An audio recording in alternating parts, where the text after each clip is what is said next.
जग्गा जासूस उर्फ फेलुदा उर्फ फास्टर फेणे उर्फ टिनटिन उर्फ शेरलॉक उर्फ असंच बरंच काही. ही एक गोष्ट आहे गाण्यातून सांगितलेली. इथे डॉक्टरही गातो, टीचरही गातो, पोलीसही गातो, इथून तिथून सगळेच गातात आणि वेळ काढतात.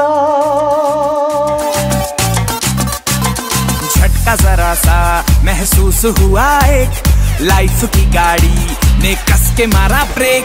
जग्गा जासूस ही एक म्युझिकल फिल्म आहे, पण म्हणजे ती मामा मिया किंवा लाला लँड या सिनेमांसारखी म्युझिकल आहे का? तर तसं नाही म्हणता येणार. लाला लँड किंवा मामा मिया यांचा माहोलच म्युझिकल होता. त्यांच्या कथेमध्येच एक काव्य होतं. त्या कथेतल्या नाट्याला नाटकाची मांडणी होती. तेच काव्य, तोच माहोल या जग्गा जासूसमध्ये मिसिंग आहे.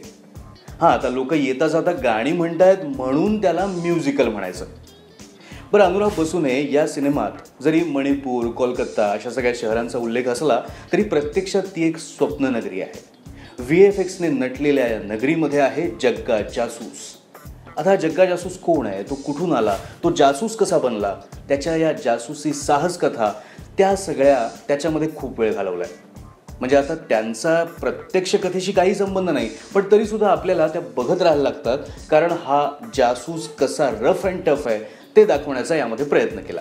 कतरिना कैफ म्हणजे श्रुती सेनगुप्ता जेव्हा या जग्गाच्या आयुष्यात येते तेव्हा प्रत्यक्ष कथेला सुरुवात होते. आणि मग ही कथा जी आहे ती ताणून ताणून ताणून ताणून ताणून एकदाची संपते.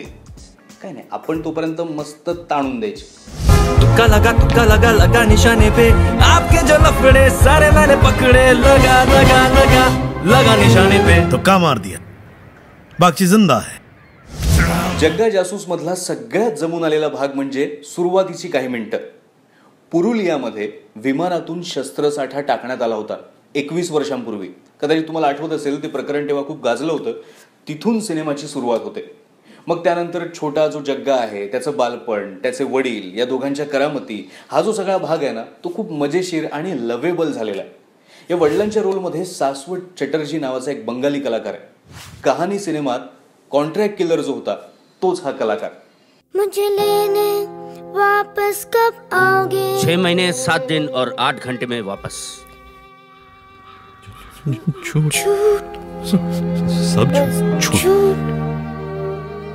त्याशिवाय सौरभ शुक्लाही महत्वाच्या रोलमध्ये. अर्थात त्याच्यासाठी हा रोल खूपच सोपा म्हणायचा. रणबीर कपूरने सुद्धा पुन्हा एकदा समंजस अभिनय केलेला आहे. अर्थात बर्फी बरोबर तुलना होईल, पण बर्फीला आता 5 वर्ष उलटल्यानंतरही त्याच्यातला मासूमपणा टिकून आहे आणि 21-22 वर्ष वयाच्या रोलमध्येही तो शोभून दिसतोय, हे महत्वाचं. बरं, सिनेमात कथेचा पसारा आपल्याला जेवढा खटकतो ना त्याच्याही पेक्षा जास्त खटकते कटरीना कैफ. नाही, मी तिला ॲक्टिंग येत नाही, मला माहिती आहे तिला ॲक्टिंग येत नाही, बरोबर आहे तुमचं, पण अशा सिनेमात थोडी डायलॉग डिलिव्हरी बेटर व्हायला पाहिजे किंवा थोड्या एक्सप्रेशन्स. पण नाही, अजिबात नाही म्हणजे नाहीच. बाकी प्रीतमचं संगीत आहे. अख्खा सिनेमा गाण्यांनी सजवायचा त्याने प्रयत्न केला आहे, पण 2-3 गाणी वगळता बाकी धून वगैरे फार लक्षात राहत नाहीत. जग्गा जासूस ही एक व्हिज्युअल ट्रीट आहे. रवी वर्मनच्या कॅमेऱ्यातून अनुराग बसूच्या स्वप्नातली जी नगरी आहे ती दिसायला खूप मोहक आणि आकर्षक आहे, कारण प्रत्येक फ्रेममध्ये रंगांची उधळण आहे, सौंदर्यदृष्टी आहे. घोळ सगळा कथेचा आणि दिग्दर्शनाचा झालेला आहे. हां, आता अनुराग बसूने गोष्ट सांगताना गाण्यांचा अतिरेक जरी केला असला तरी त्या गाण्यांमधली जी फॉर्मेशन्स आहेत ना ती सुद्धा बघण्यासारखी आहेत. अर्थात त्याचं श्रेय शामक दावरला सुद्धा द्यायला पाहिजे. पण ॲक्शन सिक्वेन्स सुद्धा रचताना अनुराग बसूने जो विचार केला आहे तो विचार नवीन आहे हिंदी सिनेमासाठी. त्यामुळे हिंदी सिनेमावर प्रेम करणाऱ्यांनी, प्रयोग म्हणून काहीतरी वेगळं बघायचं असेल त्यांनीच हा सिनेमा बघावा. या अनुराग बसूच्या जग्गा जासूसला मी देतोय 2.5 पॉपकॉर्न.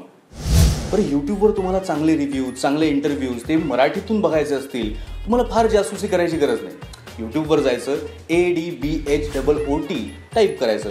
अद्भुत या चॅनलवर तुम्हाला पॉपकॉर्न पे चर्चावर अनेक असे इंटरेस्टिंग व्हिडिओ दिसतील. फक्त तुम्हाला काय करायचं आहे ते बघायचे, एन्जॉय करायचे, लाईक करायचे, शेअर करायचे, त्याच्यावर कमेंट टाकायची आणि आमचं चॅनल सबस्क्राईब करायचं.